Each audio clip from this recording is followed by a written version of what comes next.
Hello Technolovers, dua politikus terkenal Ridwan Kamil dari Partai Golkar dan Ahmad Sahroni dari Partai Nasdem saat ini tengah saling senggol di media sosial tentang pemilihan Gubernur DKI Jakarta 2024. Baliho Ridwan Kamil yang bertuliskan OTW Jakarta nih menjadi viral di media sosial adalah awal dari perseteruan keduanya.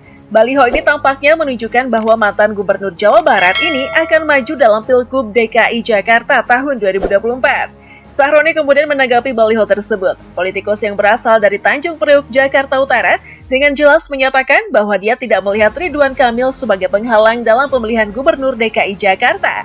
Waduh, jadi gimana nih? Sepertinya menarik untuk membahas sosok dua orang ini ya. Langsung saja berikut ulasan lengkapnya. Ridwan Kamil. Dilaporkan bahwa Muhammad Ridwan Kamil akan berpartisipasi dalam pemilihan Gubernur DKI Jakarta tahun 2024. Dia berencana untuk mengumumkan keputusannya secara resmi pada hari Kamis 29 Februari 2024. Kamil, politisi berlatar belakang arsitek, mendapatkan pekerjaan sebagai arsitek di berbagai negara seperti Amerika Serikat, Singapura, dan Hong Kong. Ketika ia terpilih sebagai wali kota Bandung, Jawa Barat pada 2013, popularitasnya meningkat. Ini menandai Kamil masuk ke dunia politik bersama wakilnya, Oded Muhammad Daniel. Partai Keadilan Sejahtera dan Partai Gerindra mendukung pasangan ini. Keduanya memenangkan pemilihan kepala daerah kota Bandung dengan total suara 431.130 atau 45,24%. Ini adalah tujuannya untuk menjadikan kota Bandung menjadi kota cerdas yang memiliki berbagai macam inovasi dan kreativitas. Dia membangun banyak taman kota tematik dan mendirikan komunikasi berbasis lingkungan seperti Bandung Creative City Forum dan Gerakan Indonesia Berkebun. Kamil kemudian berpartisipasi dalam kompetisi Pilkada Jawa Barat 2018 karena pengalamannya. Ia diusung oleh Partai Hanura, Partai Nasdem, Partai Persatuan Pembangunan atau PPP, dan Partai Kebangkitan Bangsa atau PKB. Mereka mengalahkan 3 pasangan lainnya untuk menjadi gubernur dan wakil gubernur periode 2018-2023 bersama dengan UU Ruzanul. Keduanya memiliki suara terbanyak dengan total 7,2 juta suara atau 32,88%. Setelah digait oleh Partai Nasdem dan Partai Amanat Nasional atau PAN, Kamil dikukuhkan menjadi anggota Partai Golkar pada awal tahun 2023. Dia dianggap memiliki kesamaan ideologis dengan Partai Beringin ini karena dia terbuka, selalu di tengah dan menghindari politik identitas. Karena itu, Kamil diharapkan dapat mendapatkan lebih banyak suara pemilih untuk memenangkan pemilihan umum 2024 dengan bergabung dengan Partai Golkar. Dengan jabatan ini, Kamil dapat menggunakan haknya dalam partai untuk dicalonkan dan mencalonkan diri untuk berbagai jabatan politik. Dengan potensi dan pengalamannya selama ini, dia mungkin dicalonkan kembali sebagai Gubernur Jawa Barat dan daerah lain. Presiden Jokowi dianggap dekat dengan Kurator Ibu Kota Nusantara atau IKN. Presiden Jokowi dianggap bertanggung jawab sebagai Ketua Tim Kampanye Daerah atau TKD Jabar yang diproyeksikan mengumpulkan banyak suara untuk pasangan calon presiden dan wakil presiden nomor urut 2, Prabowo Subianto dan Gibran Rakabuming Raka. Memanfaatkan media sosial. Kamil sering menggunakan media sosial untuk berinteraksi secara langsung dengan masyarakat, terutama anak muda. Media sosial menjadi cara untuk memperkenalkan diri dan memperkuat citra dirinya. Dengan membalas pesan dan komentar warganet, mantan Gubernur Jabar ini mendekatkan diri pada anak muda. Kamil selalu menjawab dengan gaya bahasa yang santai seperti yang dimiliki anak muda.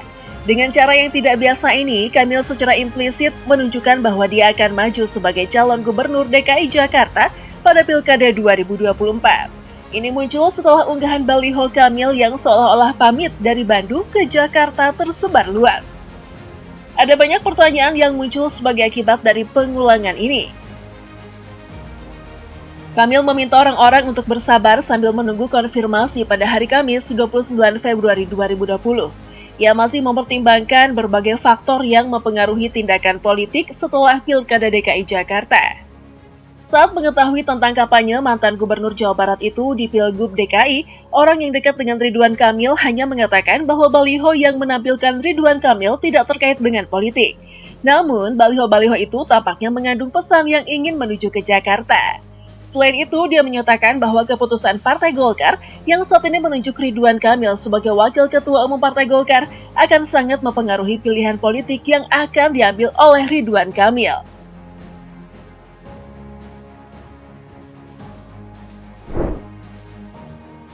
Ahmad Sahroni. Nama-nama lain juga muncul, bahkan saling berkomentar melalui media. Salah satunya adalah Ahmad Sahroni, Bendahara Umum DPP Partai Nasdem yang dirumorkan akan maju dalam Pilkada DKI Jakarta 2024. Wakil Ketua Komisi 3 DPR ini terkenal karena memulai karir politiknya dengan baik. Tempat kelahirannya adalah Kebon Bawang, Tanjung Priuk, Jakarta Utara. Sebelum memasuki dunia politik, Sahroni bekerja sebagai sopir di perusahaan pelayaran. Karirnya berkembang menjadi direktur secara bertahap tetapi pasti. Sahroni juga memiliki banyak pengalaman organisasi. Menurut situs web DPR, Sahroni sebelumnya menjabat sebagai Wakil Ketua Umum Asosiasi Perusahaan Perdagangan Barang Distributor, Keagenan, dan Industri Indonesia dan sebagai Ketua Komite Tetap Hubungan dengan Lembaga Tinggi Negara Kamar Dagang dan Industri Indonesia atau KADIN. Tidak lama setelah Kamil mengunggah unggahannya di media sosial, Sahroni tampaknya menanggapi pernyataan Gubernur Jabar itu. Segera setelah itu, Sahroni mengunggah gambar baliho dengan tulisan dari Tanjung Priuk untuk Jakarta. Memang, penjabat Gubernur DKI Jakarta Heru Budi Hartono dirumorkan akan berpartisipasi dalam Pilkada DKI 2024. Tetapi dia tidak terlalu dikenal oleh banyak politisi partai politik. Ia ditunjuk oleh Presiden Jokowi untuk mengisi jabatan Gubernur DKI Jakarta pada 2022. Pada 1993, Heru memulai karirnya sebagai aparatur sipil negara sebagai staf khusus Wali Kota Jakarta Utara. Setelah itu, karirnya berkembang hingga dia dipilih menjadi Kepala Sekretariat Presiden pada 2017. Heru semakin dekat dengan Presiden Jokowi karena posisinya dan kunjungannya ke daerah-daerah dan ke jalur negeri. Gimik marketing. Interaksi politisi di media sosial dianggap sebagai gimik marketing atau teknik pemasaran. Alasannya adalah bahwa unggahan-unggahan itu akan menarik perhatian banyak orang sehingga menjadi topik diskusi. Menurut Yunarto Wijaya, Direktur Eksekutif Carta Politika Indonesia, viral menjadi salah satu persyaratan yang paling penting dibandingkan dengan program dan nilai-nilai yang ditawarkan. Sebenarnya fenomena ini bukanlah hal yang baik, namun itu adalah fakta bahwa kemenangan adalah hasil dari pemasaran politik. Kemenangan akan ditentukan oleh teknik pemasaran gimmick. Jangan sampai cara ini melampaui penilaian substansi sosok dari program dan karakter kepemimpinan. Kunto Adi, pengamat politik dari Fakultas Ilmu Komunikasi Universitas Padjadjaran, mengatakan bahwa tokoh yang memulai kampanye akan lebih baik karena mereka biasanya memiliki kontrol yang signifikan atas jalannya kampanye. Dalam konteks baliho Emil sapaan Ridwan Kamil, gambar itu dapat berfungsi sebagai teaser atau ulasan singkat untuk menarik perhatian masyarakat, terutama media sampai topik tersebut dibahas. Dengan demikian, kesadaran publik terhadap karakter muncul. Apalagi Emil sangat terkenal di media sosial, yang menjadi sumber daya pentingnya. Dinilai bahwa Sahroni tidak mau kehilangan momentum saat berkomunikasi dengan Emil karena momentum awalnya kritis. Namun, proses politik yang panjang masih harus dilalui. Dalam hal ini, tahap proses untuk mendapatkan pikiran dan hati pemilih mulai dimulai. Gimik politik sebenarnya adalah cara berkomunikasi untuk menarik perhatian masyarakat, tetapi substansinya diharapkan tidak hilang. Kalau jadi bertarung di Pilgub DKI Jakarta nih, kira-kira seberapa kaya dua sosok ini ya? Kekayaan Ridwan Kamil. Ternyata Ridwan Kamil adalah salah satu mantan pejabat yang sangat kaya. Diketahui bahwa Ridwan Kamil secara teratur melaporkan harta kekayaannya kepada Komisi Pemberantasan Korupsi atau KPK. Dalam laporan harta kekayaan penyelenggara negara atau LHKPN sampai 31 Desember 2022. Total kekayaan yang dilaporkan Ridwan Kamil senilai 23,76 miliar rupiah menurut data yang ditemukan di situs ELHKPN KPK. Secara keseluruhan, kekayaan Ridwan Kamil berasal dari tanah dan bangunan senilai 19,44 miliar rupiah yang tersebar di seluruh Kabupaten Bandung Barat, Kota Bandung, Jakarta Selatan, dan Gianyar, Bali. Selain itu, Ridwan Kamil menyatakan kepemilikan mesin dan alat transportasi senilai 488,7 juta rupiah. Ada mobil Hyundai Santa Fe Jeep dan motor Royal Enfield Classic 500 dari tahun 2017. Selain itu, ada motor Kawasaki W175 2019 dan Honda Beatmatic 108 2018 serta Honda CBR Second 2019. Namun Ridwan Kamil melaporkan bahwa kekayaannya berasal dari kas dan setara kas senilai 5,94 miliar rupiah. serta harta bergerak lainnya senilai Rp213,29 juta, surat berharga senilai Rp720 juta, dan harta lainnya senilai Rp429 juta. Jika dibandingkan dari tahun ke tahun, harta kekayaan Ridwan Kamil meningkat sebesar Rp8,7 miliar pada 2022, atau 57% dari harganya pada tahun 2018 ketika dia pertama kali menjabat sebagai Gubernur Jabar. Kekayaan Ahmad Sahroni. Sepertinya kekayaan pria Crazy Rich Tanjung Priok ini jauh lebih besar daripada Ridwan Kamil. Kekayaan Ahmad Sahroni untuk tahun 2022 mencapai Rp298,8 miliar menurut laman LHKPN KPK.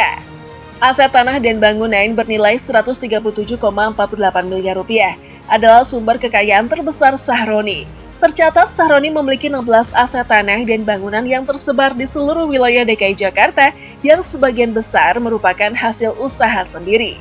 Selanjutnya, Sahroni memiliki mesin dan alat transportasi yang terdiri dari 26 kendaraan, mulai dari mobil hingga motor dengan harga total Rp20,13 miliar. Diakui Sahroni sangat menyukai mobil dan memiliki banyak mobil mewah, termasuk Ferrari 366 senilai Rp2,5 miliar dan Porsche 983 RS senilai Rp6,6 miliar. Selanjutnya, Sahroni memiliki harta bergerak tambahan senilai Rp107,41 miliar, termasuk surat berharga senilai Rp60 juta, kas dan setara kas senilai Rp84,31 miliar. Sahroni tercatat memiliki utang sebesar Rp50,6 miliar dalam LHKPN KPK. Dengan demikian, kekayaan total Sahroni mencapai Rp298,8 miliar.